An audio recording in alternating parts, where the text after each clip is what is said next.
Good morning, everyone, and welcome to another edition of the Bat Around. I'm your host, Paul Valley. He is Ryan Blake, and we are here after a tough Orioles loss at the hands of the Milwaukee Brewers last night, 11-1. But before we get into all that and more, I want to let you know that today's show is brought to you by Atman's Deli.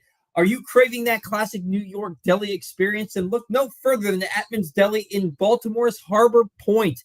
Corned beef piled high, hand-rolled bagels, and something different, a bar. Atman's Harbor Point. Go to atmansdeli.com for daily specials. Ryan, you going to the game today? We will be at the game today. We were there last night. It was cold and miserable, and we did not get to see a first big league hit. I didn't even get my T-shirt. I was too late because I was trying to find my Orioles Santa hat, and I could not find my Orioles Santa hat. So I showed up too late for a shirt and without a Santa hat to celebrate the holiday. But you know what? Any night at Camden Yards is a good night, so I'm not complaining. Yeah. Any night at Camden Yards is a holiday. So I don't think he's going to play today. At least he won't. I don't think he's going to start today, but we will see how the day unfolds. As we mentioned, the Orioles lost last night at the hands of the Milwaukee Brewers, 11-1 in Jackson Holliday's home debut.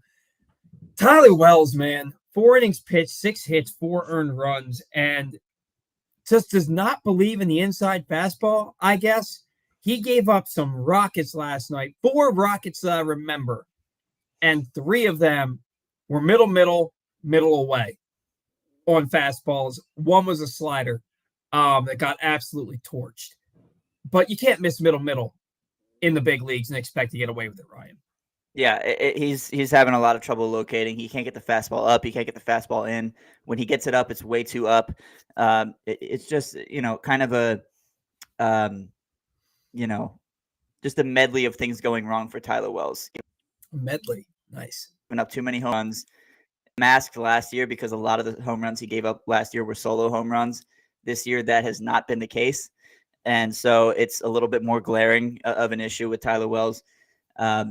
Just a lot of things I think he still needs to put together. He might end up being a bullpen guy when we get these 2 guys, Bradish and Means, back healthy.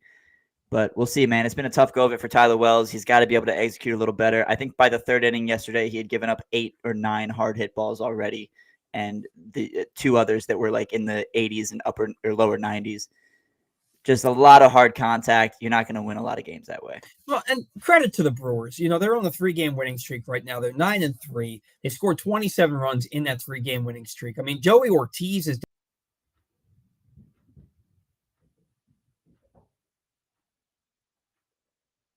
And now Ryan is in the host seat, apparently. Oh, no. Ryan is in the host seat. No, but I don't know what people may have just missed, but like Joey Ortiz collects 3 hits yesterday. Willy Adames goes absolutely bananas yesterday. A long home run, a ball that would have been a home run in 29 other ballparks gets him a double. He had the infield single right after the little skirmish with James McCann that we're going to get into here in just a moment. For me, Ryan, it was a choice to go to Jonathan Heasley in the 5th inning. At that point, it's a 4-1 ball game. You're still in this. It seems like the Orioles fall behind 3-0 every game this year. They've already got 6 comeback wins this season after tying for the Major League lead with 48 comeback wins last season. And hey, Ryan, are you there? Because you're frozen on my screen. Yeah, I'm here. Okay, just making sure. I may have been very still. No, you're very frozen. Oh, good. Hang on 1 second. Let me try something here. Nope, you're still frozen, but I'm back in the host seat. All right. Can you hear me at least? Yes, I can hear you. Yeah, but so Jonathan Heasley coming in. He's a career 5.36 ERA guy. I don't necessarily believe he's a big league pitcher. He's on this roster right now. Dylan Tate hadn't pitched in. Geez, I don't remember the last time he pitched before last night. I think it was April 6th. It had been just about a week. It's been a week, right? So how is Dylan Tate not the first guy that you go to? And maybe you want to keep him for the later innings, but you're not going to get a chance in the later innings by bringing in a guy like Jonathan Heasley. And yeah, Heasley's been okay in short spurts, but you're basically bringing him in to be long relief at that point. I thought it was an odd decision. The next thing you know, 4 batters into his appearance, it's 7-1. He's given up 3 runs. So, your thoughts on bringing Jonathan Heasley into the game? And do you think that going down 7-1 pretty much took the Orioles out of it right then and there in the 5th inning? I can't. I feel like I can't speak to the decision too much because I understand the desire for a better pitcher in Dylan Tate to come in that point. But I do think you're kind of hoping that Heasley can bridge the gap there for a couple innings, help the offense get back in it, because he had been solid to this point in the year. But yeah, it comes in, it goes downhill quick. And at that point, it's all right, this guy's going to get optioned tomorrow. Let's get as many pitches as we can out of him, as many outs as we can. And sure enough, he ends up giving 6 in those 2 innings. And yeah, the game felt out of reach. And to be honest, the only reason Megan and I stayed was because we didn't want to miss a chance to see Jackson Holliday's first hit, because otherwise it was 10-1 at this point. It was cold. It was windy. It was rainy when it wasn't supposed to be rainy. And it was like, all right, I mean, this one's a lost cause. And I hate leaving games early, but it kind of felt like one of those nights where what's the point in being here, But yeah, it's easy to say in hindsight that putting Heasley in is kind of waving a white flag. And granted, it ended up turning out that way. But I do think that Hyde was hoping he could just bridge the gap for a couple innings to get us to our better arms, let the offense get back into the game, which aside from Cowser, the offense was non-existent. So what can you do? And you finally unfroze after about 4 minutes. I was frozen that whole time. You were frozen that whole time. I was moving on my screen, so I don't know what's going on. Hopefully the viewers are seeing me.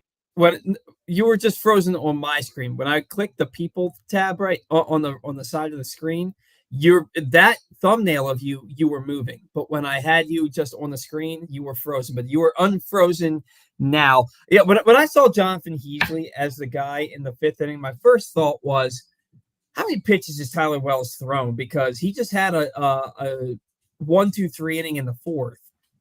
Are we just done with him after his only 1-2-3 inning of the game?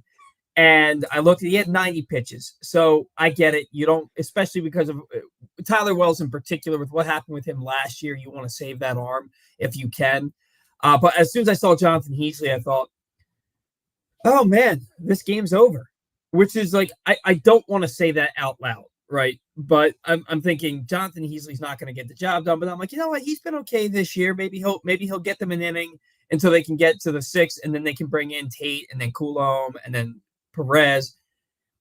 He gave up 3 runs after 4 batters. Then he got to come in and pitch the next inning too, and gave up another 3 runs. It's 10-1. And just a debacle of a game. Orioles lose 11-1. You mentioned Colton Cowser. And man, that guy is on another planet right now. 2 for 3 last night, a home run, a double, a walk. The previous game, he had a double and 2 home runs, and a single, 2 home runs, and 3 RBIs. He had 10 home runs 4 RBIs, 10 RBIs in the series in Fenway, which I believe is an Orioles record for a series in Fenway Park. This guy, night and day from what we saw when he got the call last year to this year. I mean, we're 13 games in. He's gone from hitting in the bottom third of the order. Now he's up in the top third of the order. Talk about Colton Cowser and what the milkman is doing for this team right now. Yeah, I'm almost getting tired of mooing. It's been so much fun watching him blossom into. If the season ended today, he'd be the unanimous American League Rookie of the Year, and it wouldn't even be up for debate. The confidence that he's showing on the field, making 2 difficult catches, backing into the Green Monster at Fenway Park, hitting the ball the way he has, it's truly, truly exciting to see. People forget this guy was the number 5 overall pick in the draft, and he was that for a reason, and it's because the dude rakes, and we're finally seeing that at the big league level. And you can see the swagger that he carries himself with at the plate now. He's making good swings on 0-2 pitches and putting them down the third baseline, going oppo for a double, against the shift. That's good to see. That shows comfort and bat control. And then he gets ahead in the count 3-0 in Boston. And you heard Ben McDonald say it. I'd give him the green light here. I was thinking the same thing.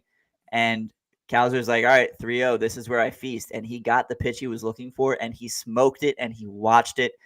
And, man, yeah, what more can you say about the guy? He's on an absolute tear, and I just hope he keeps it up for you as long hope as he does, because right now the rest of the offense isn't doing anything. And we will start with Jackson Holliday.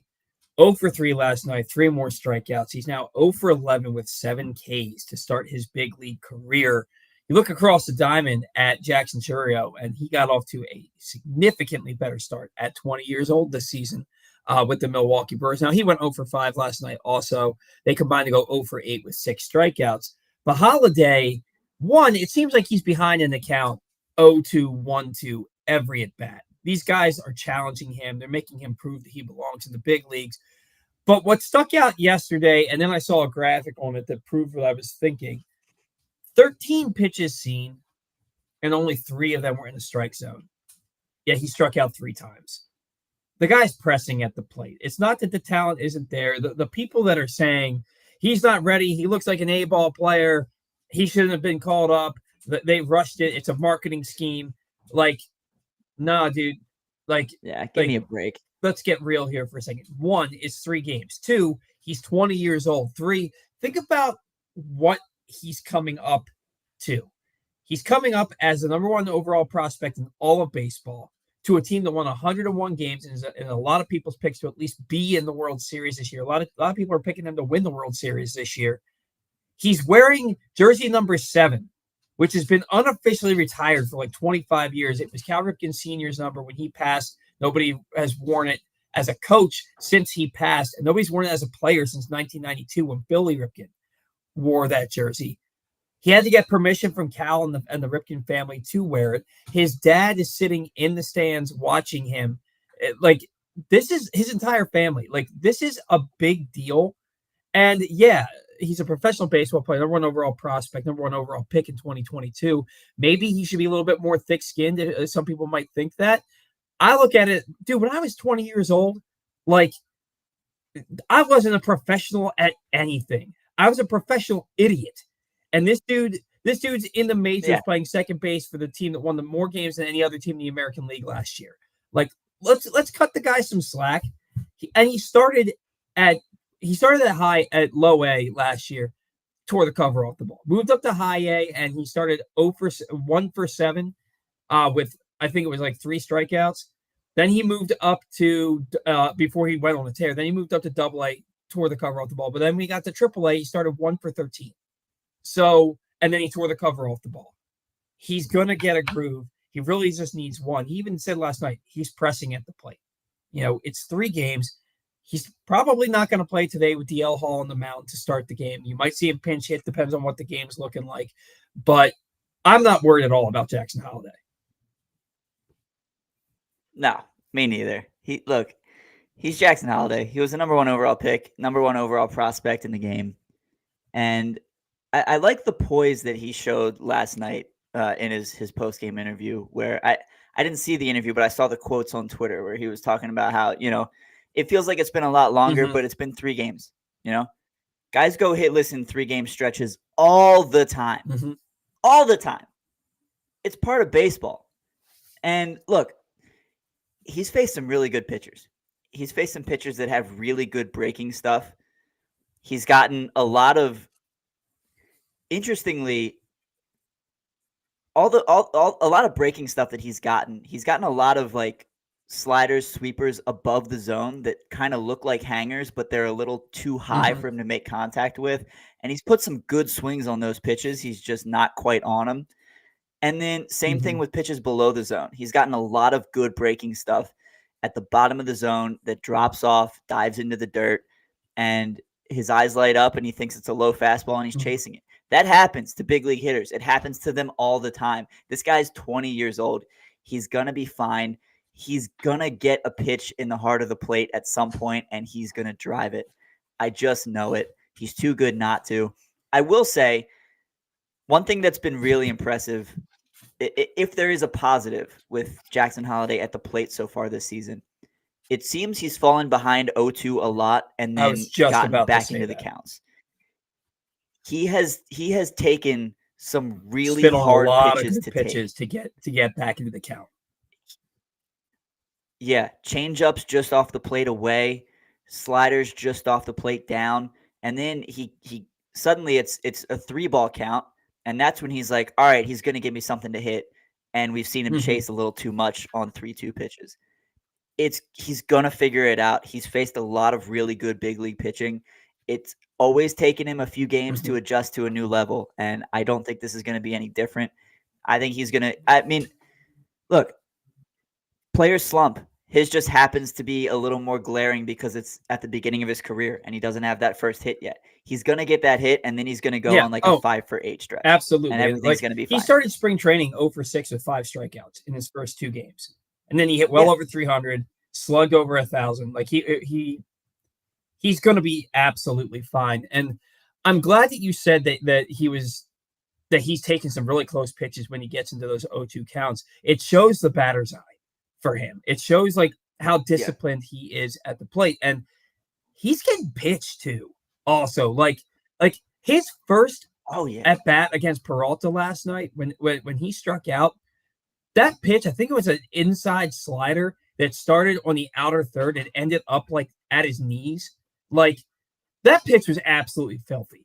There's not many big league hitters that could have fouled that off, and like he swung through it obviously, but like it was a dirty pitch. Like anybody would have whiffed it at that pitch. Anybody would have chased that pitch too. So like, and by the way, speaking of Peralta and that slider, until Colton Cowser homered off of it later in the game, Peralta hadn't given up as much as a base hit on that slider this year. I feel it's a like nasty the Orioles, pitch. And maybe it's a little of they're ice cold right now, and a little of a lot of these pitchers are getting really good really quick. That the Orioles have faced like a really good pitcher, it seems like every day. Like I feel like they haven't faced anybody. Cutter Crawford the other night was like not great, and he kind of held the Orioles at bay until he didn't. But other than that, I feel like they faced a lot of really good young pitching to start this season. Even Cutter Crawford, he wasn't especially great the other night, but he had an 0.84 ERA coming into that game. Cutter Crawford's a guy who's been on my radar since before the season. But yeah, it's one thing when Alec Marsh looks like Cy Young against the Orioles, but they have been facing some legitimately good pitching. Freddie Peralta is among the best of those names. And, look, I don't want to say that the Orioles are going to beat up on DL Hall, but if the offense is going to break out, they got to get to their former teammate. I'll tell you what, though, I love DL Hall. I love Joey Ortiz. Yeah. It's so hard. I'm it's a big so hard DL to root Hall against guy. those guys. I'm a big Joey Ortiz guy. So like I can't tell you how many tweets I draft and then delete during an Orioles game. Like I'm trying to shut the hell up. You know what I mean? I'm trying. Sometimes I can't help myself. But I started to tweet out like my dog is on top of my cord and he's moving to scratch himself, and so he just pulled my head. Oh, Bruce. I actually locked my time. I normally don't. But yeah, like I almost tweeted out like I love Joey Ortiz. I'm so glad he had a good game. But the Orioles lost 11-1, so I didn't feel right tweeting that. So I deleted it. And yeah, DL Hall, we didn't lose 11-1 because of Joey Ortiz. No, that is absolutely correct. And when people kept calling it a revenge game, like I don't think it's a revenge game. No, that's just the phrase we use. I don't know. mean, it was Joey his first Ortiz, career 3-hit game. Good for him. Like Joey Ortiz would treat himself to get Corbin Burns on the team. You know, like come on, it's a move that you had to make. DL Hall, man, I would not be shocked in the least if Hall goes out there and throws 7 innings of 2-hit ball today, because I know with like 11 strikeouts, because I know that's what he's capable of. I am probably a bigger believer in DL Hall than just about anybody on the planet that's not DL Hall or people in his family. I love that dude. I hope he becomes a star. I hope it starts his next start, not this one, because I'd more like to see the DL Hall that's going to walk 5 guys and give up 6 runs in 3 innings. We saw plenty of that at the minor league level throughout the years in little spurts. But Yeah, I'm excited to see the game today, even though I'm going to be working at the restaurant. I'm excited to see what the Orioles can do against Hall and see if they're going to be a little bit more patient. I think against a guy like that, you have to be patient, but you know that you're probably not going to get Jackson Holliday in the lineup today. We'll go into our guesses for the lineup in a little bit, because I think there's going to be a couple people not starting and a couple people that are starting today that you wouldn't maybe be used to, given what's been going on recently. Before we get to our next ad, bench is cleared last night in the top of the sixth inning after James McCann and Willie Adames. I always call him Willie Adams because I hate him. I have like an irrational hatred for Willie Adames, and it has Really?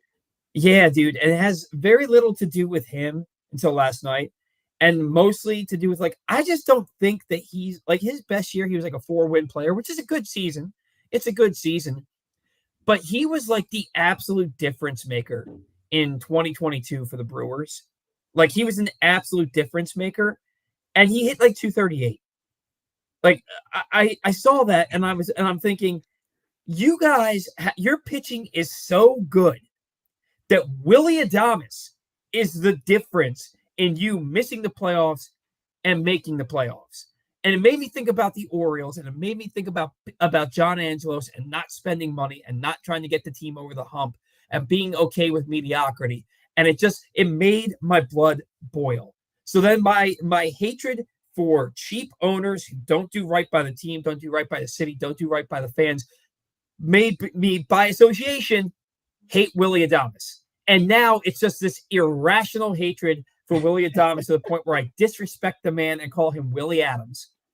And I just hate him. That and is then such a complex reason to hate yeah, a specific player. yeah. And My then only impression of Willie Adames is he just seems like a joyful dude most of the time. yeah, That's no, all I shut know the hell about up. No. He's the devil. All right. And he smokes that double off the top of the wall. Then I was praying for that home run to hit the top of the wall because he pimped it so hard. It would have been funny. It would have been awesome to see, like that time, and then I think back to like when Sammy Sosa played here, and he hit a deep fly ball, and he did a Sammy Sosa home run hop, and the ball got caught like in front of the warning track, and I was like, wow, you were such an ass. Orioles baseball, you know what I mean? And that's why I hate Willie Adames. And then last night he hits that home run. Then he comes up for his next at bat. He and James McCann start jawing. Neither person would say what was said or why it was said. I'm hoping that John Boy can put out there, like, people like, oh, I missed the fight because it was on Apple TV. It's like, it wasn't a fight. They were literally barking at each other. The bench is cleared to kind of keep them separated. You can kind of see both their reactions. Like, this isn't going to turn into swings, guys. Like this, we don't need you out here. Yeah. But that's what happens. Did you get any kind of clarity on what happened? Because all we got after the game was Willie Adames saying it had nothing to do with the home run. It was he misinterpreted what James McCann said, and that was and it was stupid. That was basically it. Yeah, I had looked away, and then I heard a commotion, and when I turned my head back to the field, players were out of the dugouts and the bullpens were starting to empty. I don't know what happened. Hyde said they wanted to keep it in-house. McCann said it wasn't between him and Adames, which seems strange because it was him and Adames that were jawing. And then Adames said that it was just a misunderstanding and that he was asked if it had anything to do with the homer in his previous at-bat, and he said no, which I kind of feel like is not true.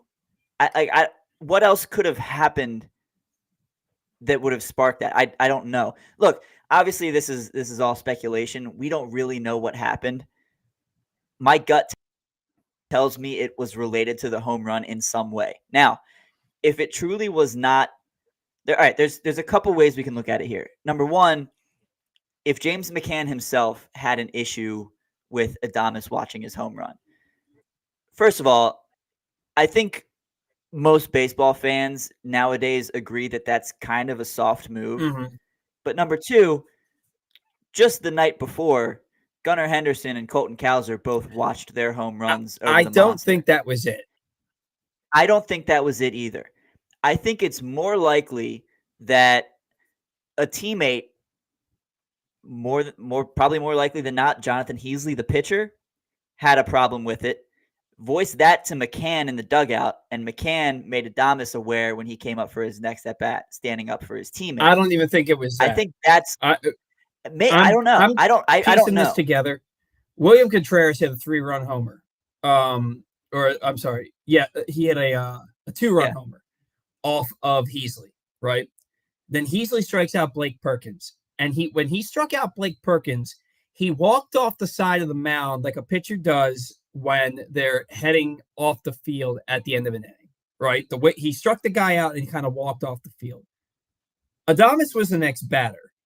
And it makes me think that somebody in the Brewers dugout saw Heasley take that step off the mound after the strikeout and said something along the lines of, and again, all speculation, but this would make sense to me. Yeah. Said something along the lines of, you're getting torched. Don't show up and don't show us up, like look at the scoreboard or something like that. Right. And McCann, based on the information we know, it had nothing to do with the home run that Adames hit his first at bat. And Adames said he wasn't even and McCann said it wasn't even between he and Adames. It makes me think that McCann was then sticking up for his pitcher to whoever was in the dugout barking about Heasley's reaction to striking out Perkins. And Adames thought that McCann was talking to him. Like maybe McCann said, shut the F up or something like that. And Adames thought that he was talking to him, got in his face. He's like, I'm not even talking to you. Like, I'm not even talking to you. You know what I mean? Like that makes the most sense based on them, what they both said in the post-game interviews. And then looking back on it and seeing that Perkins struck out right before Adames came to bat. And knowing, because I even saw the way Heasley walked off the mound and thought to myself, did he think that was the third out of the inning? Like, so that could have been what it was. Something as simple as that, where somebody in the dugout barked. McCann said something to him, or maybe it was Perkins. Maybe Perkins said, yeah, throw that shit next time. Maybe he said something like that, and McCann had something to say, and Adames thought it was directed to him.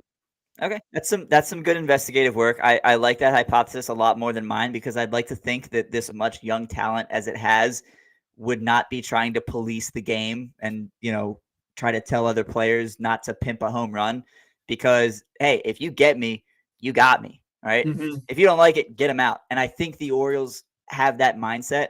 Now, McCann is a veteran in this league, and it's possible that he took exception to something, but I hope that your hypothesis is correct, because it seems a little more thorough than mine. I would not be shocked if that's exactly what happened, and Adames just missing, because he even said it was a misunderstanding on his part. He said it was stupid. Adames himself said it was stupid. Yeah.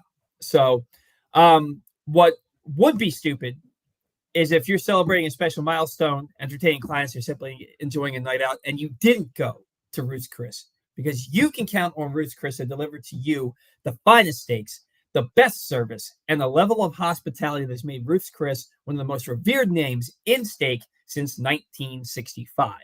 Make your reservation now at ruthschris.com. So, Orioles are 7-6 through 13 games this year, Ryan. I'm sorry. They were 7-6 through 13 games last year, 6-6 through 12. This year, they were 8-4 through 12 games, 8-5 now through 13. They just swept the Red Sox. They should have swept the Pittsburgh Pirates. They had leads late in both of those games. Should have swept the Pirates. They seem to go down by 3 or more runs every game, though. Austin Hayes is 0 for 24, and it is over his last 24 and 2 for 32 on the season. Gunnar, 6 for his last 31, 10 strikeouts his last 7 games. Santander, 6 for his last 37 strikeouts his last 7 games. Mountcastle and Rutschman both got the day off. They've been the most consistent hitters on the Orioles. I'm not even mad at Austin Hayes anymore, because it seems as though he's been replaced, right? He's like now the new Ryan McKenna, only we all know a hell of a lot better. And all it's gonna take is one hot game for him to get right back in that starting lineup and start hitting again, right? I just feel bad for him. He is absolutely clueless at the plate right now. He was up 2-0 in the count against Peralta last night. And Peralta's a known fastball pitcher. He has more strikeouts on his four-seam fastball than anybody but 3 other pitchers in the game since the start of 2023. 2-0. And he takes 96 right down the middle. So if you're not looking for a fastball there, when are you? It's like that, like, and then he comes up. It's 4-1. The Orioles, they were down 4-0, right? No, I'm sorry, they were down 2-1, and then they were down 4-1. They have runners on second and third with 2 outs and Hayes at the plate, and he looked like he had no clue up there, and he ends up striking out on a pitch that he checked his swing on, and to me that was the turning point in the game. If he gets a base hit there and 2 runs score, it's 4-3.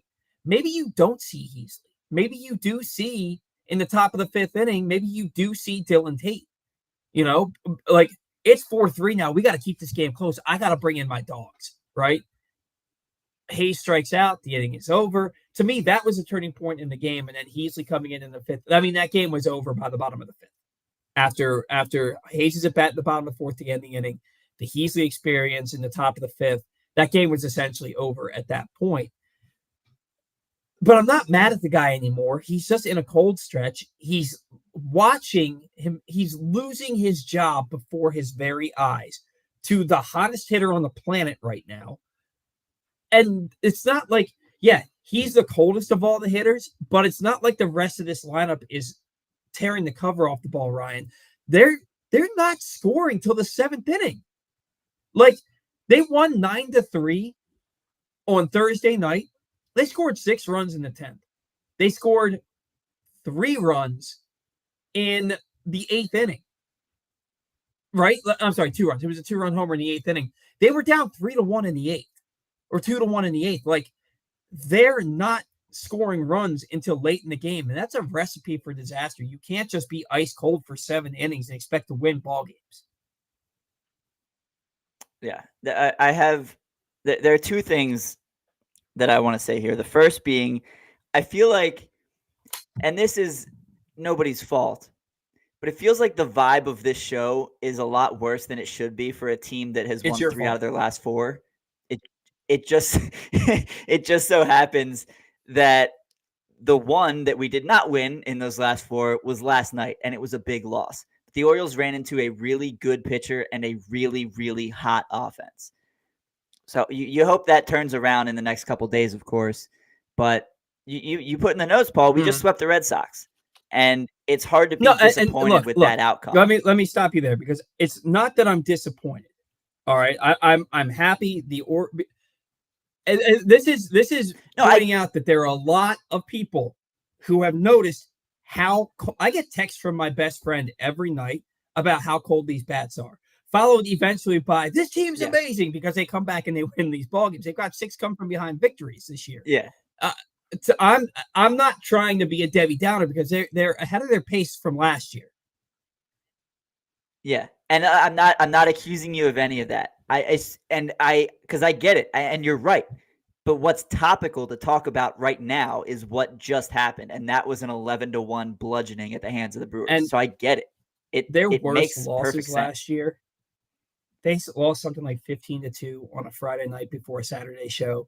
They lost to Texas 13-3 on a Friday night before a Saturday show. They lost to the Cubs. I think the Cubs was 15-2. They lost like 11-1. They lost 10-0 on a Friday before a Saturday show. It was literally, it got to the point where every game that they got absolutely smoked in was on Friday night. And then that was the game that we had to talk about the next day.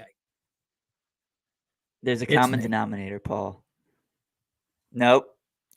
It's the City Connect uniforms. Man, it can't be me. I can't live with it.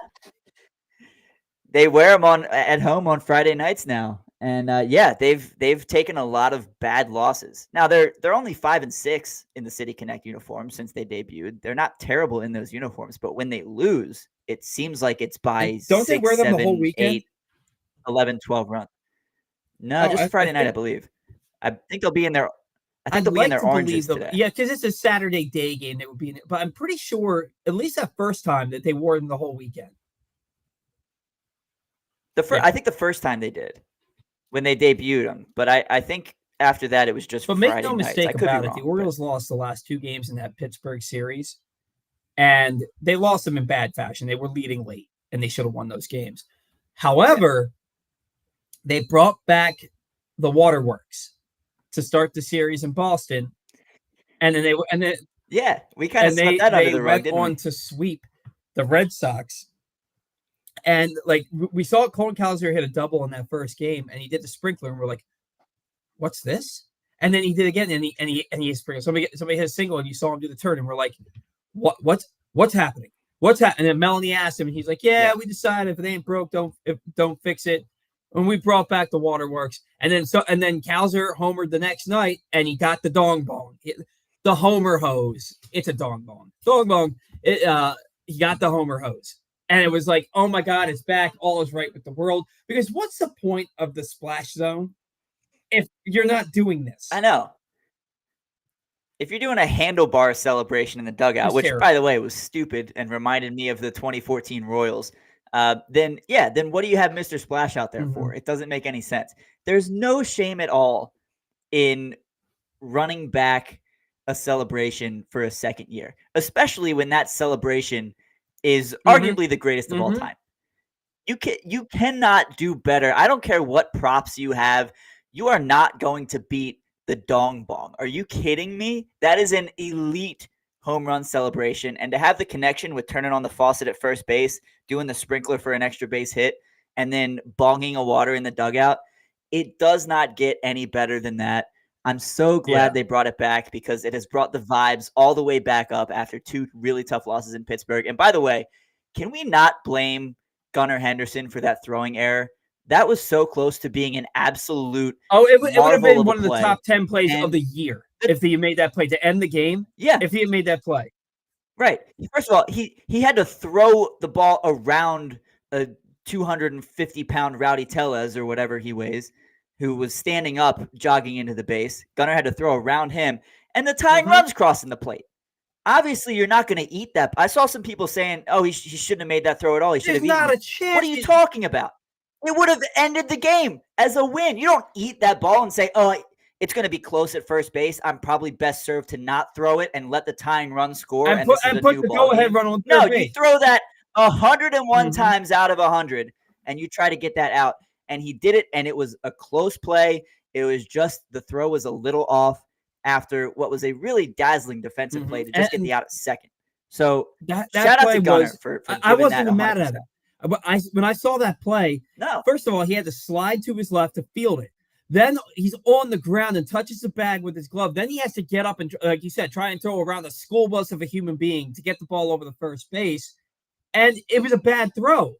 But let's not mistake the fact that, one, the Orioles were leading that game going into the bottom of the 9th inning. And Yennier Cano loaded the bases with, like, he was not good that game. He was terrible that game. No. Let's also not mistake the fact that Dean Kramer gave you 7 innings of 1-run ball, and you scored 2 runs. You scored 2 runs.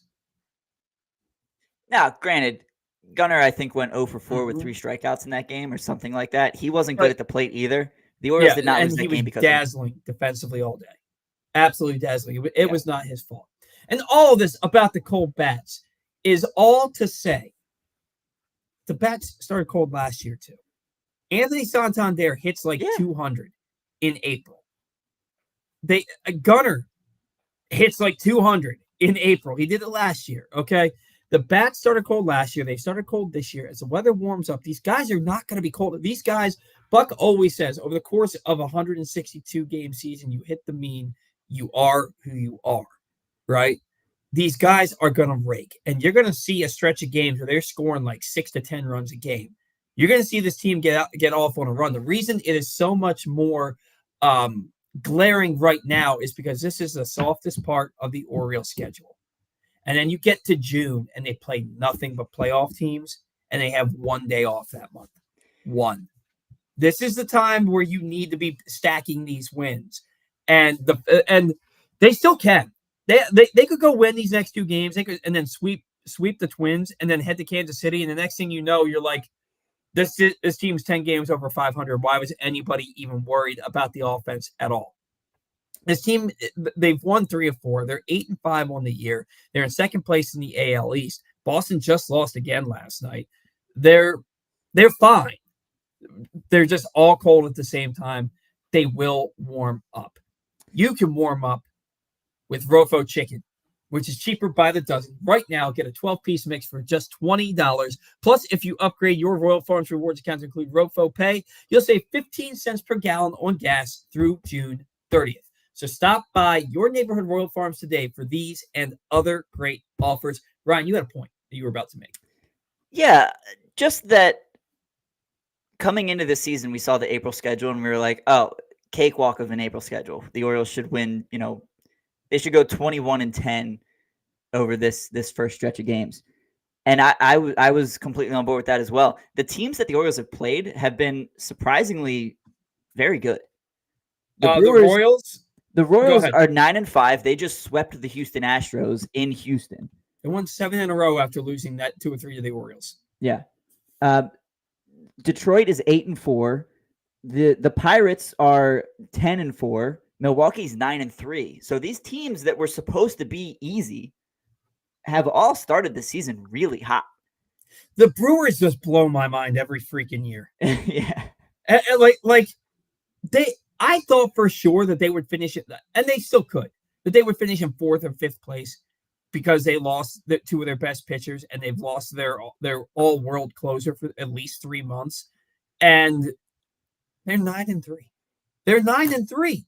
Like, this is like Tampa Bay, who I never think is going to be that good, and then they start 13-0 last year. But, Ryan, soft toss, what you got? Yeah, I want to talk about a guy that I didn't think I would want to talk about this week if you had asked me on last Saturday's show, and that guy is Tony Kemp. And I'm sure most listeners, if not all of you, are aware of this at this point, but it deserves another shout out because of how classy it was. Tony Kemp was DFA'd on Wednesday to make room on the 26-man roster for Jackson Holliday.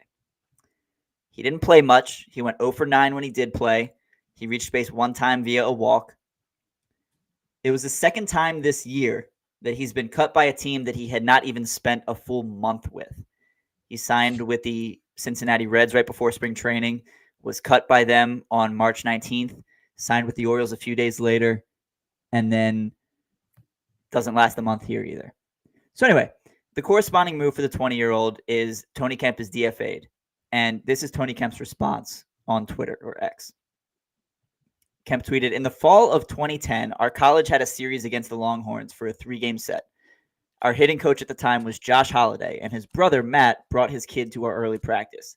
I remember watching his son, Jackson Holliday, with a sweet lefty swing. Go get him, kid.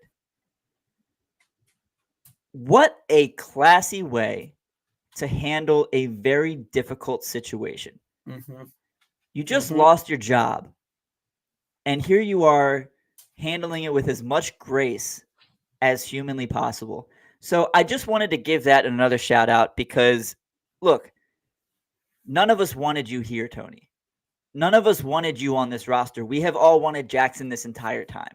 Mm-hmm. Despite that, and I'm sure you heard a lot of that noise. Despite that, the way you handled yourself is 100% commendable.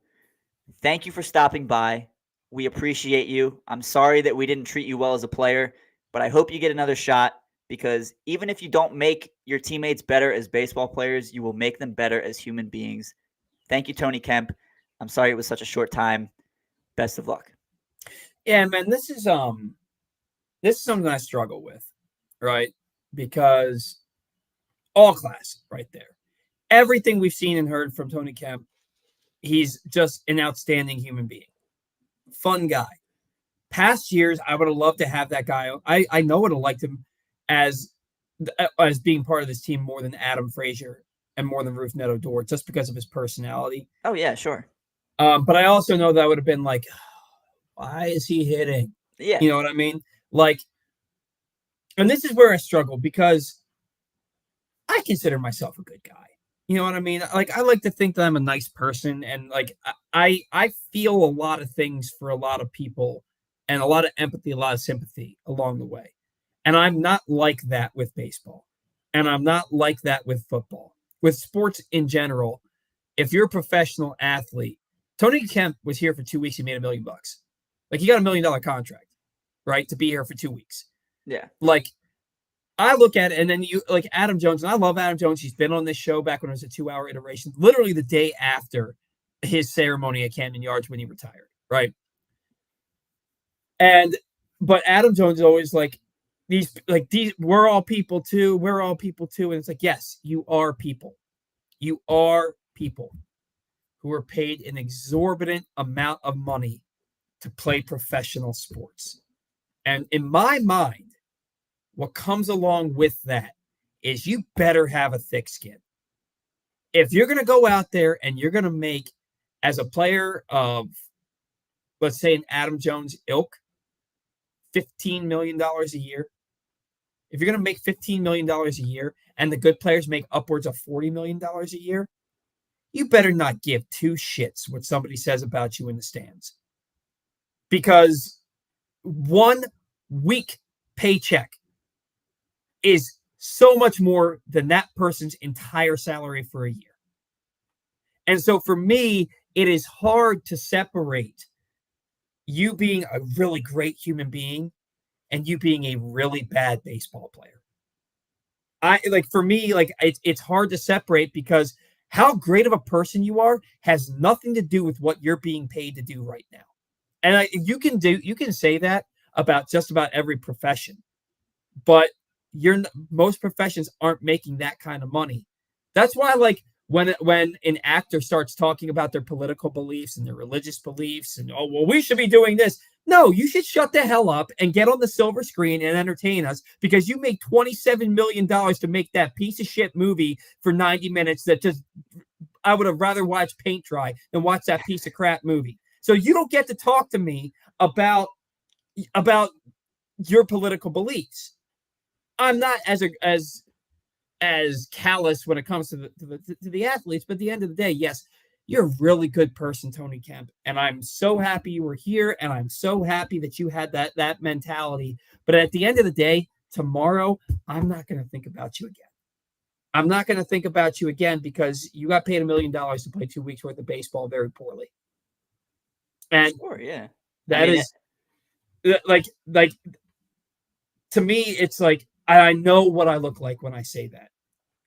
I know what I look like. And I like that I look like that, but I can't lie about who I am. And who I am is somebody who doesn't give a crap about how this guy feels because he makes $20 million a year. That's how I feel. That's all fair. I was trying to highlight a good. I mean, he's gone now. You don't have to worry about him anymore. No, this has think about this guy. This has nothing to do with Tony Kemp. It has nothing to do with Tony Kemp. It has everything to do with you said you were not treated well here by fans, and he wasn't. And part of me does feel bad about that, but then there's a part of me is like, you just made $1 million, dude, and you played for 2 weeks. Sure, yeah. I mean, he stunk. And he made a lot of money for his time here. I mean, Julio Teheran just made $2.5 million to last less than a week, I think, with the Mets. He got one start. One start and then got cut. Yeah. Look, it's all part of the game, right? We know Tony Kemp was never going to be here for an extended period of time. No. He was never going to be here. And we could only hope that he would contribute a little bit in his time here. He did not, except for that one nice catch at Fenway Park. Or was that in Pittsburgh? No, it was Fenway. It was Fenway. Tuesday night in Fenway. Yeah, it was the first game in Fenway. They got DFA'd the next morning. Yeah.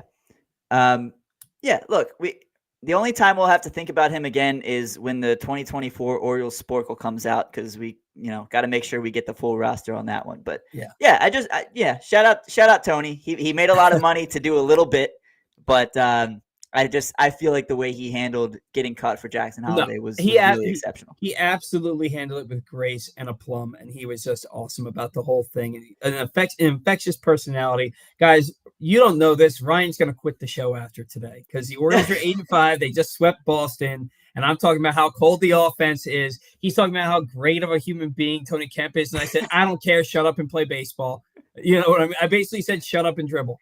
You know what I mean? Hey, This is your show. It's our show. I do want to say, while we're kind of on this subject, I'm curious if we have differing takes on Austin Hayes being booed by fans, as was the case. Oh, last absolutely! night. Do not boo that man.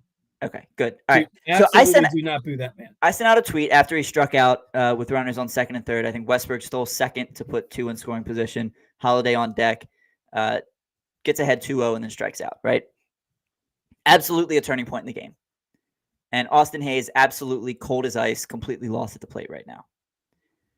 This guy is the longest tenured Oriole. He debuted, I believe it was 2 weeks before Santander. Mm-hmm. He's been here since 2017. He has grinded through injuries almost every year. In fact, I think you could argue every year he has battled injuries to stay on the field as best he can. And he has played on some really bad teams and been a lone bright spot on a lot of bad teams. Just last year, he started the All-Star game. Mm-hmm. He was hitting 320 something. 318. 318 at the All-Star break. 316. Over 300. Mm-hmm. And yes, he struggled a little bit in the second half. He had a really bad July. He was good in August, and then he kind of scuffled again a bit. 40 in August. Yeah, but the OPS like 830 something, I believe. Okay. But yeah, second half wasn't great. And we talk about this slump to start the year as, you know, it's not just this year. It's an extension of what we saw at the end of last year, which is true, right? He wasn't very good in the playoffs. I think he had a 3-hit game, but he was 0 for in the other games. Look, man, this guy is a grinder. And you said it earlier in the show, Paul. We are watching him lose his job. Mm-hmm. We are watching Colton Cowser not just play like the hottest rookie in baseball, but the hottest player in baseball right now. Mm-hmm. And as a result, Austin Hayes is falling onto, at the very best for Hayes, the short side of a platoon. Mm-hmm. We are watching this man lose his job, and we're going to boo him because he's in a slump? Yeah. I get it's a bad slump, but I sent out a tweet last night where I was like, look, I'm as frustrated as the rest of you with how Hayes looks at the plate right now, but booing him is not it. We've got to be better. And immediately I got like 3 or 4 responses that were like, you're soft, disagree. So I muted. I haven't looked at it since. I don't know, and I'm afraid to look at the responses because I feel like we can be really toxic sometimes when it comes to players. Mm-hmm. And it's not just Orioles fans. This is sports fans as a whole. Now, I'm not going to sit here and say we should give him the Trey Turner treatment and give him a standing ovation. Yeah. I think that's kind of corny, right? But this guy has been here for so long and has meant so much to this organization. He has fought through the dark years and come out alive on the other side. He had as many hits as Gunnar Henderson did last year on a 101 win baseball team. Cut the guy a little bit of slack. There is no reason Austin Hayes There's no reason that any player boos. on the Orioles should be hearing boos because they're players for your home team. When people booed Chris Davis on opening day in 2019, I was embarrassed. You know, and that year was such a struggle for him. Like he started that year like over 32, and then he ended up having like a really hot series in Boston, and then over a 10-game stretch, he hit like 320, something like that. Like Hayes is going to break out of this. You know, should he still be given the benefit of the doubt and start every day? No, absolutely not. And he's not. You know, he should get the Ryan McKenna treatment. You start against lefties, and if you have a game where you get 3 hits, you'll start the next game. You know, let the guy get an opportunity to get hot. But right now, he is not your everyday left fielder anymore. That's Colton Cowser, and it has to be. You know, but no, there are very few Orioles players I would ever allow myself to boo, and the ones that I did boo were guys who were just. Not only were they bad at baseball, but they were bad people too. Like Garrett Atkins was a piece of garbage. Mike DeJean was a good dude. Who was the guy? Maybe it was Mike DeJean. There was somebody who was a terrible pitcher for the Orioles and also a piece of garbage human being. That like, was it? No, Eric DeBose. No, are you thinking of Eric Bedard? Because Ryan Spilborghs, by the way, thought that Eric Bedard won a Cy Young. Yeah, but neither here nor there. There's not a player on the. I do not care for Ryan McKenna as a baseball player. I have no idea what he's like as a human being. But as a baseball player, I don't care for him. I have never once booed him. I've never once booed him. When he hit that walk-off home run, I celebrated, and I thought to myself, oh, he's going to be here another month. You know what I mean? Right. But you Because celebrated because he helped the Orioles win a baseball game, which is ultimately what we all want, right? And if we're looking at Austin Hayes, if Austin Hayes is now our fourth outfielder, then he's a heck of a lot better fourth outfielder than Ryan McKenna. He's going to get hot. I said the Boston series is a series where Austin Hayes is going to get hot. He always hits well in Boston. And I posted his career numbers in Boston, which are really good. And he got one at bat in Boston. He got one at bat, and it was a deep fly out to right field, but he got one. He put a nice swing on the ball. So Hayes, by the way, had another good swing last night and flew out to close to the warning track in right field as well. So I know he's been bad and he's absolutely not seeing the ball well, but he has put a couple good swings in his last few opportunities. The ball to Churrio last night, fly out to right field, 97.6 mile an hour exit velocity, 339 feet. That's a good solid swing. And that was a 2-0 fastball that was pretty much right down the middle. Kind of shows the timing. So good on him for that he hit it to right field. Yeah. But what I will say, Austin Hayes has never met a pitch he didn't want to swing at. And Zach Goodman is the one who made me very aware of that. Zach Goodman told me about that, and then I started watching, and he literally I'm going to sneeze. Excuse me. Thank you. He legitimately goes to offer at every pitch, and then he checks swings more than anybody on the planet. Yeah. But he's going to get it going. He will. Don't boo anybody on this team. Unless it comes out that they beat up their girlfriend, do not boo anybody on this team. If we sign Domingo Germán, I'll boo him. I don't care. I will openly boo him. He could throw a perfect game, and I will say, for sure, could have happened to a worse person. All right. If you or a loved one has a gambling problem, call 1-800-GAMBLER or visit helpmygamblingproblem.org for free confidential services. Boy, I'll tell you, man, never have I missed a 2-hour show so much as with this regular season getting started, because we are so far behind. Harold Ramirez and Ahmed Rosario combined for 5 hits and 6 race pitching combined to allow 100 run as Tampa Bay won their third straight, defeating the Giants 2-1. 8 Rockies players collected at least 2 hits, led by Ryan McMahon with four, including 3 doubles, as the Rockies rocked Kevin Gausman to the tune of 6 runs on 10 hits, over 3 2/3 innings pitched in Colorado's 12-4 victory over the Blue Jays. And finally, Taylor Ward hit his 4th home run, and Reed Detmer stymied the Red Sox, allowing just 3 hits while striking out 7 in 6 1/3 shutout innings to lead the Angels over Boston 7-0. Yankees, and I believe they're playing the Mets, were rained out. Hey, Ryan, what company makes your home more energy efficient, purifies your air, kills all viruses, and qualifies you for $6,000 in rebates? JJ Hardy. AJ Michaels Heating and Air Conditioning in Baltimore and Annapolis. Find out more at ajmichaels.com. Today's game. Dean Kramer looks to build upon his 7 shutout inning performance against Pittsburgh last Sunday as he takes the mound looking to even the series with Milwaukee. DL Hall, former Orioles farmhand and lights-out reliever at the end of last season, opposed him as he faces his former team looking to pull the pitching version of Joey Ortiz's 3-hit game from last night. O's lineup not out, but I'm expecting to see something of the following, and this is what I was alluding to earlier. I think Gunner's getting a day off today, and I think that Holliday's getting a day off today against the lefty. I think you're going to have Colton Cowser leading off, playing right field. Adley Rutschman catching, batting second. Anthony Santander DHing, batting third. Ryan Mountcastle playing first base, batting fourth. Jordan Westberg moves up to the 5-hole in my mock lineup, batting fifth, playing second base. Ramon Arias got the base hit as a pinch hitter last night, will play third base and bat sixth. Jorge Mateo will start at shortstop, bat seventh. Austin Hayes will start in left field and bat eighth, and Cedric Mullins will start in center field and bat ninth. I just think that against the lefty, 2 struggling middle infielders for the Orioles and Holliday and Henderson are going to get the day off. Your thoughts? Yeah, it's hard for me to tell you that any of that is wrong. Gunner, I think, could use a day. This seems like a good opportunity to do it. Holliday started his career 0 for 11. I mean, he's facing a tough left-hander in DL Hall. It makes sense. It really does make sense. It wouldn't be my preferred lineup because I'm going to the game, but Hey, Moon Man leading off, Adley back in the lineup, got a much deserved, much needed, I should say, off night last night. Ryan Mountcastle as well. They'll both be back in the lineup. We know this.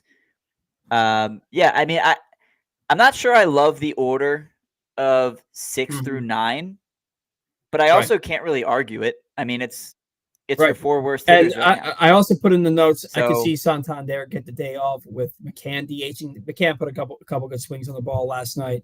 I could see him DHing. I just don't think you're going to see Henderson and Holliday in the lineup. Now, I'm probably going to be wrong. You're probably going to see Henderson batting leadoff today, but he's been struggling mightily. I think he could and should get a day off today. If you're going to give him a day, a lefty starter is the time to do it, right?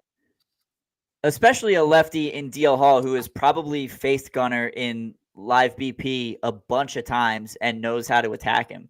Now, you could probably make the argument that Gunnar probably knows DL Hall's tendencies as a pitcher, which, sure, it's still harder to execute as a batter than it is as a pitcher, in my opinion.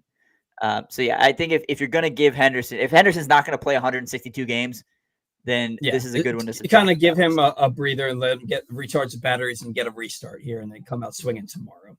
Sure. If you missed anything from Glenn Clark Radio this week, including conversation with Tim Kirkshin, incoming Maryland basketball transfer Jacoby Gillespie, Jackson Holliday's uncle and Oklahoma State baseball coach Josh Holliday, and much more, you can find it all in the Glenn Clark Radio Week in Review feature today at PressBoxOnline.com. Reading is hard. So go to PressBoxOnline.com to check out Glenn's archives. And be sure you tune in Monday through Friday, 10 a.m. to noon, right here at Press Box. So after today's game, Orioles conclude their series with Milwaukee tomorrow. This is what's on tap. They conclude their series with Milwaukee tomorrow afternoon with a 1:35 start and a matchup that has Corbin Burns squaring off with Colin. Is that Ray? Colin Reed? I don't know. Rhea? Colin Rhea. I think it's Rhea. Rhea is 2-0 with a 1.64 ERA, allowing 2 earned runs in 11 innings over his 2 starts. He has 1 appearance in his career against the Orioles to start last June, where he struck out 8 over 5 shutout innings. But he did not factor in the decision as the Orioles scored 6 runs in the final 3 innings. Of course they did. To come back for a 6-3 win over the Brewers. Corbin Burns will be making his first start versus his former team. I expect him to absolutely suck, because every time I say he's going to dominate, anytime I think somebody is going to dominate, they don't. And I don't actually think he's going to suck. I don't think he sucks, but I don't want to jinx him. I'm going for the reverse lock here by saying he's going to suck so that he comes out and throws 8 shutout innings. Does that make sense? Corbin Burns, by the way. Yeah, it makes perfect sense. I think that's just how we have kind of evolved to think as baseball fans. Corbin Burns, by the way, he's made 3 starts this year. One of them was against the Royals, and he did not have his good stuff. He gave up 9 hits, still managed to hold him to 2 runs in 5 2/3 innings. His other 2 starts, opening day at Camden Yards against the Angels and opening day at Fenway Park against the Red Sox, gives up a 2-out solo home run in the first inning. And then in those 2 starts, gave up a total of 3 base runners after that. 2 walks and a hit. And all 3 of those came in the Boston game. He was perfect after the Trout home run against the Angels and after the Tyler O'Neill home run in Boston. Gave up a ground ball single to Tristan Casas and then walked 2 the rest of the way. He's gone 13 innings in those 2 games and has looked, or 12, I don't know. He's looked really good after a leadoff homer. So he can keep giving up solo home runs for all I care if he's going to lock in and absolutely shove after that, because that's what aces do. And we have an ace ball. Isn't that awesome? That's what I expect big league pitchers to do. I expect when a big league pitcher does something he doesn't mean to do and he gets hurt for it, I expect him to get pissed off and then just start firing bullets. You know what I mean? And that's what Corbin Burns does. He's a guy who I expect him to do this, and then he does it. It is awesome. It is. But the difference between an ace and Corbin Burns doing that is his mindset. It's easy for him after he makes a mistake to go, oh, hell no, I'm not doing that again. Other pitchers, and that's his way of getting mad, right? Mad at himself. Other pitchers who don't have that kind of poise, Yep. just get mad in general. And then they have a tendency Mhm. to get wild. So it's one thing to have that mindset. It's another to turn that mindset into domination instead of Well, I frustration want to point on the mound. And Corbin Burns does out it better than anybody. Jordan Montgomery ditched Scott Boras, and he has 2 new agents now. He's no longer with Scott Boras, and I'm hoping that means that Corbin Burns will be willing to sign an extension before the end of the season. I'm hoping that like the writing's on the wall. It's like I'm not going to risk like now Jordan Montgomery ain't Corbin Burns. I get that, but I'm hoping that maybe that like he'll be a lot like Boris would be much more willing to let him sign an extension in season. If the Orioles came to him and say, "Hey, we want to sign you for 6 years, $240 million," that they would be like, "Okay, let's do that." You know what I mean? Anyway, we are so far behind. So Corbin Burns making his first start for his former team after Milwaukee leaves town. The O's welcome Minnesota Twins into town for a 3-game series beginning on Monday. After the off day Thursday, the O's open a 3-game weekend series in Kansas City that begins next Friday night. And coming this week, a brand new print issue of Press Box will be available. On the cover, Luke Jackson profiles Orioles pitcher Grayson Rodriguez, talking to many of the people that have been part of his path to potentially becoming a homegrown ace. And boy, does he look the part right now. Plus, reflections on the life and legacy of legendary Maryland basketball coach Lefty Driesell and more. The new print issue will be available this Wednesday at your neighborhood Royal Farms and any of the hundreds of locations around town where you find Press Box. We talk about Corbin Burns giving up that run in the first inning and then bearing down and not giving up more. Grayson Rodriguez in his last start gave up two runs in the first inning. And then over the next 2 innings, he threw 22 pitches, 19 strikes. He didn't give up anything the rest of the way, and he pitched into the 6th inning after a 2-run first. You've got 2 aces on this team, Ryan. Yeah. And when Kyle Bradish comes back, we might have a third. That reminds me. Scary to think about. But John Means has exciting. made 3-4 rehab starts now down for AAA Norfolk. Kyle Bradish has started a rehab assignment at High A Aberdeen because of the weather. He was supposed to get his first start this past week. Because of the weather, he ended up throwing live BP instead. I didn't see how that went, but the fact that he is on a rehab assignment is very good news for the Orioles, for the fans, for this rotation. It's just a big deal all the way around. So Kyle Bradish, John Means, both on the comeback trail. Hopefully we see them in the next month or so. I personally cannot wait because I think you add those guys to the rotation, you move Irvin and Wells back to the bullpen, and now you might have the best rotation in baseball. Yeah, absolutely. And I think Means, I think the last day he can spend in AAA is April 29th or 30th, so we should have him back early May. He hasn't looked especially sharp in his rehab outings, but this is spring training for him because he didn't have a normal spring training. And we'll probably see the same with Bradish. He's going to treat it like spring training. He's not going to be trying to dominate these hitters, but definitely excited to see him on the mound up at Aberdeen. Probably try to make it up there for a game if he's starting at home one night. I'm sorry. I was reading a comment, and it took me a second to register what you said. Yeah, I really wanted to go to that game last night, but my wife and I are trying to save money, so I didn't go. I'm glad I didn't go. 11-1 would have been like so demoralizing for me after like contemplating, should I spend the money? Should I not spend the money? Then spending the money just to lose 11-1. I would have been very upset with myself. I'm kind of upset that I did it, to be honest, especially since I didn't even get the t-shirt. I don't care about the t-shirt. Like I have t-shirts, like I have from like Adley's debut. I have a t-shirt. I have Grayson's t-shirt, but like I only wear them around the house because I'm not gonna wear like a Jackson Holliday baseball card t-shirt like out. You know what I mean? Like I'm not gonna do that. So like, and I don't wear like jerseys unless I'm like watching a game with football or I'm going to a game with baseball. Too many to watch. Yeah, and I never wear jerseys around the house. Why would I You're ever going even to the consider game. doing that? You don't be hard on yourself. Yeah, but it doesn't start for you're 6 more hours. And you're probably leaving pretty soon, I'd imagine. Especially if you got to drive from Rockville. Oh. We're in Columbia now. Yeah. I do want to stop at my parents' house and see if I can find my Orioles Santa hat, though. Although, do I need No, it today if Holiday's not going to no. start? I don't know, But man. hey, look, No, I threw this on because this is a Tampa Bay Lightning hoodie, and I didn't want to rep the but Lightning on this show. I'm repping the is Orioles, that what you're obviously. So I wearing to put the my game jersey today? on. Is that your outfit for the game today? This is what I wore last night. Oh, So probably well, then, not. yeah, you're a loser. I deserve it. If Adit Mahmood, if given 30 minutes and only one sitting, could you finish the warehouse dog the stadium is offering now by yourself? I absolutely could. Hell I'm no, much bigger dude. than Ryan. Like we're around the same height, but I probably outweigh you by a solid 50, 60 pounds.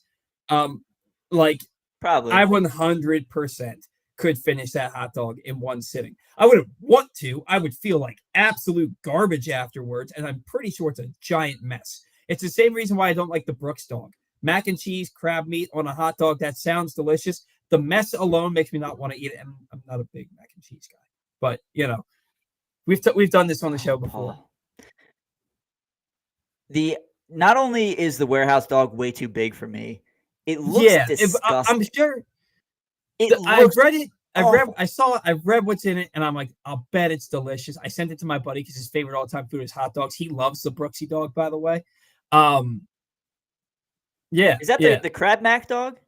Yeah. I didn't know that was called the Brooksy dog. I don't know. That's pretty awesome. Yeah, I'm pretty sure that's what it's called. But I know that he told me, he's like, you would be shitting for a month if you ate that. But oh yeah, it's got to be awful. I will say though, I tried last night for the first time, and I think this is a new selection as well. It's a hot dog that's topped with not crab meat but crab dip and Old Bay, those little like potato sticks. Ooh. Dude. Ooh. Unbelievable. See, I don't like. Unbelievable. You should see me eat wings, man. I have to have like 1,000 napkins because I have to wipe my hands after every wing. It kind of defeats. I just hate that feeling. I hate messy food. It was not as messy as I expected it would be.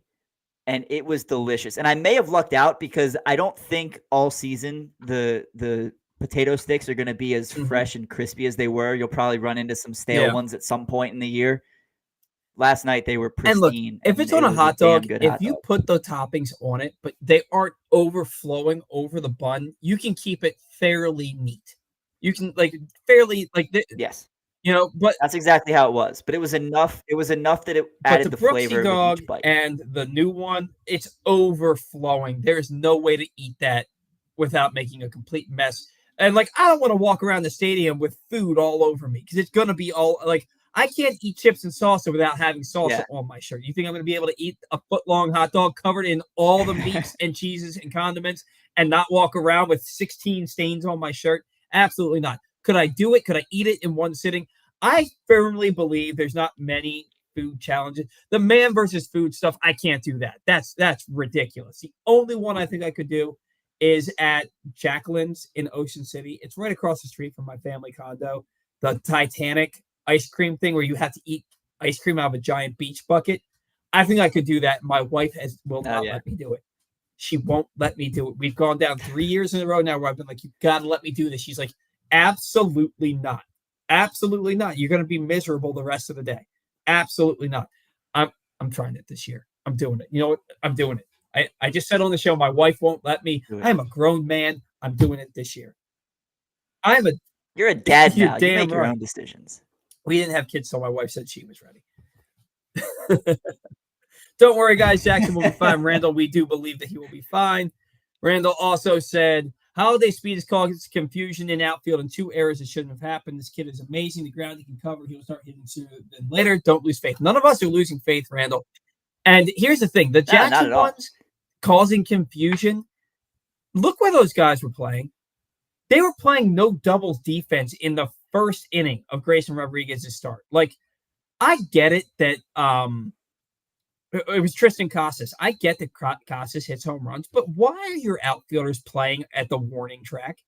That's what happened with both of those plays. It's why Austin Hayes didn't catch that ball at the beginning of the year that Gunnar went out for, and it was a 206-foot pop-up that should have been caught that caused Kimbrel to blow the save. That ball should have been caught, but they were playing at the freaking warning track. That's why those balls weren't called.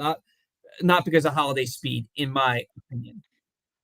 Although that's an interesting spin zone that, Holliday could get to those balls, which not every second baseman will. I will say, like, yeah, they don't go down as errors because they, landed cleanly and, it just looks like a bad play by Holliday.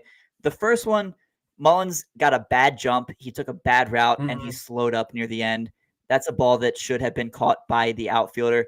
Holliday covered a ton of ground with, running away from the ball. That's a really hard play for a second baseman to make. And then the ball the very next night, the pop-up that was a ground rule double, that's caught 100 times out of 100 if the right fielder doesn't lose it in the clouds or the sun or wherever he lost it. Because Santander did not see that ball, and it absolutely should have been caught. I don't blame Jackson for either of those. But I will say, if it is the case that his speed and his ability to get to those balls has caused confusion, then that's probably a good thing. But the outfielders need to be able to take charge and say, hey, kid, this is my ball. That's always the outfielder's ball. Doesn't matter if you're an elite prospect. The outfielder always falls off the infielder every time. Don C, this is just funny going off the new hot dog at the stadium. It's only gross if you don't change your underwear. There's a point to that. There's a point to that. Don C, he also said, "What's up, Ryan and Paul? Great stream. O's fans in a span of 3 years went from the bad news Bears to New England Patriots. 3 years, we just don't know how to act. Fans chill. 148 games left. We're not the New England Patriots because we haven't won anything yet. But the expectation, right? But it's kind of true. Like we don't know how. Yeah, we don't know how to behave coming off a 101 win season when we think we're going to contend for a World Series every year for the next decade. We don't know how to act. So I get it. I agree. I'm going to be 40 this year. I've never seen the Orioles get past the ALCS. So it is a good point. Yeah. By the way, going back to Don's first comment, is that like because I'm still technically in my 20s, and I've heard that once you hit your 30s, I guess to put it cleanly, the need to change your underwear kind of grows once you hit your 30s. Is that like am I going to lose control of myself when I hit 30? Is that a thing that happens? Am I just going to have to poop my pants all the time? No. Okay, just making sure. I think you might be good for a shark once a year, once or twice a year. Okay.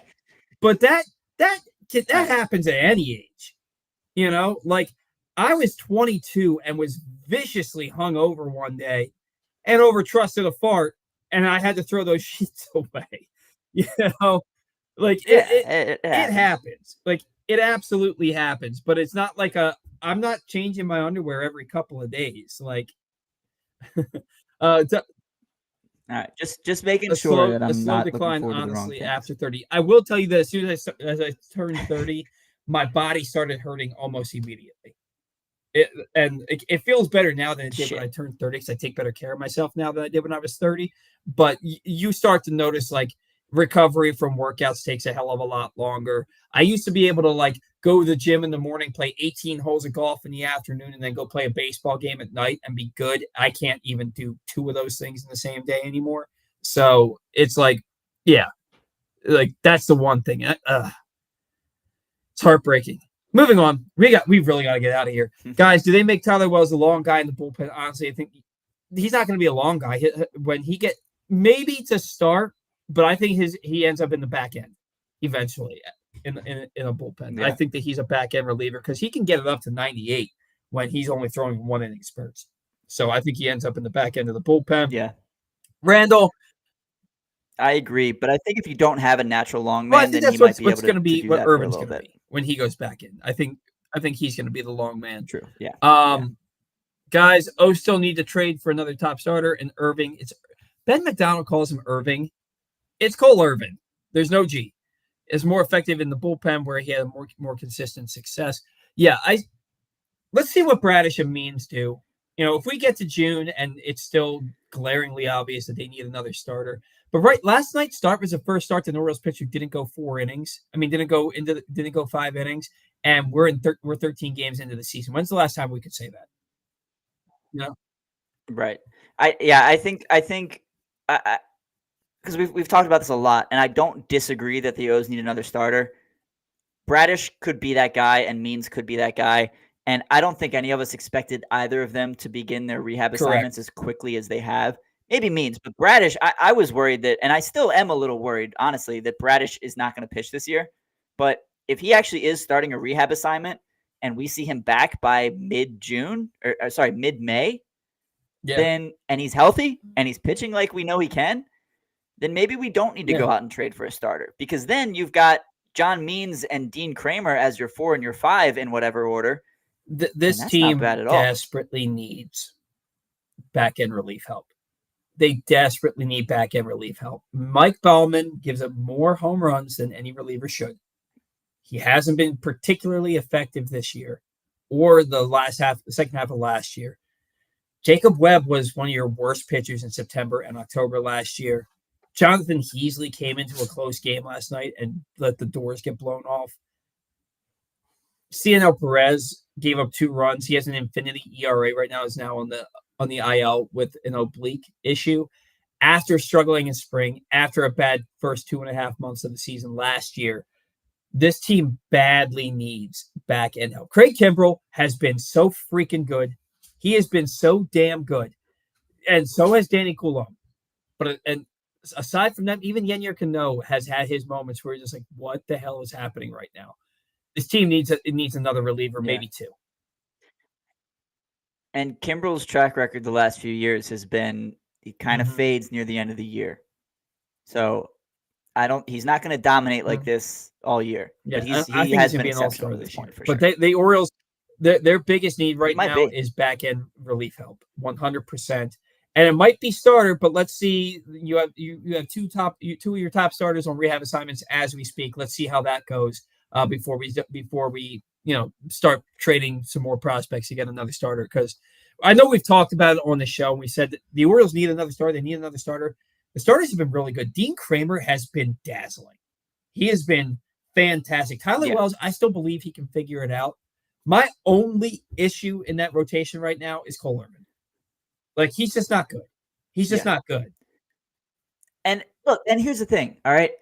And I'll keep this brief because I know we got to roll.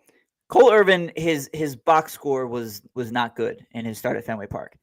He struck out, was it Casas, the batter before Casas? Struck him out. And the umpire called it a ball. Mm-hmm. And it directly led to a 2-run homer when it should have ended the inning. And then there was the bloop ground rule double that resulted in a run. That was Grayson. Irvin should have. That was good. Gotcha. There was another situation. All I know is I remember that Irvin should have given up 2 earned runs in those 5 innings. And I agree that he is the weakness in your rotation. He's a 5 starter, and he's doing what 5 starters do. And yeah, we went into the season thinking that our 5 starter was not going to be your traditional 5. It was going to be a guy like Dean Kramer who can go out and give you really good outings once in a while. But the fact of the matter is every team has a 5th starter, and they're going to pitch very similar, if not worse, than how Cole Irvin is doing. I think he was a lot better than his box score showed the other night, but he's a 5, and he's going to pitch like a 5 until he's Dean, part of the tribe, and voted best flow on the O's. Yeah, he's got some great hair. I will give him great hair. He's been pitching really well this year. And look, aside from last May and a really bad start in Cleveland at the end of the year and a really bad start in the postseason, Dean Kramer's been really good for now into 3 seasons now. Like, Dean Kramer's a solid big league pitcher. I like Dean Kramer. And for me, like, if he goes out and shoves today, like, that's the guy. He said he wanted to throw 250 innings this year. I'm all about Dean Kramer right now. Like, if he's going to pitch like he has this year, he gave up 3 runs, but that was it. All the hits and all the runs he gave up were in that second inning in his first start, second or third inning, and he's been dominant every other frame. I'm all on board the Dean Express right now. Missing Bradish and really hurting. Missing Bradish is really hurting. If we have Bradish and Means back, it might not be an if. It might be a when. It might be a when. That's all I got to say about it anymore, because we are so far beyond where we're supposed to be. If press box people are watching, I am sorry that I ran this long. I will try and tidy this up. I was nervous I didn't have enough for the show today when I was putting in the notes. Do they have programming? They would let me know if they did. They might eventually, because they thought that Stan was going to do a like a minor league show, but he does that as part of his Thursday night show. So we are good for now. So, all right. Thank you to everybody. Oh, also, it's about lunchtime. If you're craving that classic New York deli experience, look no further than the new Atman's Deli in Baltimore's Harbor Point. Corned beef plowed high, hand-rolled bagels, and something different, a bar. Atman's Harbor Point. Go to atmansdeli.com for daily specials. Ryan, you're going to the game. Go to Atman's. Get yourself a handcrafted corned beef piled high. Maybe not corned beef. I don't like corned beef. But maybe you can go get some kind of awesome sandwich at Atman's and get yourself a beer in the process. Have yourself a blast. Go to Atman's today. Thank you to all of our sponsors for tuning in. Without you, we don't have a show, or for helping us pay for the show. Without you, we don't have a show. Thank you especially to all of our loyal viewers, listeners, all of our fans of the show. Without you, we most certainly don't have a show. They don't let a guy like me just talk about baseball for no reason if we don't have fans. So I appreciate you guys tuning in every week, Ryan. I appreciate you as always. Until next week, see ya.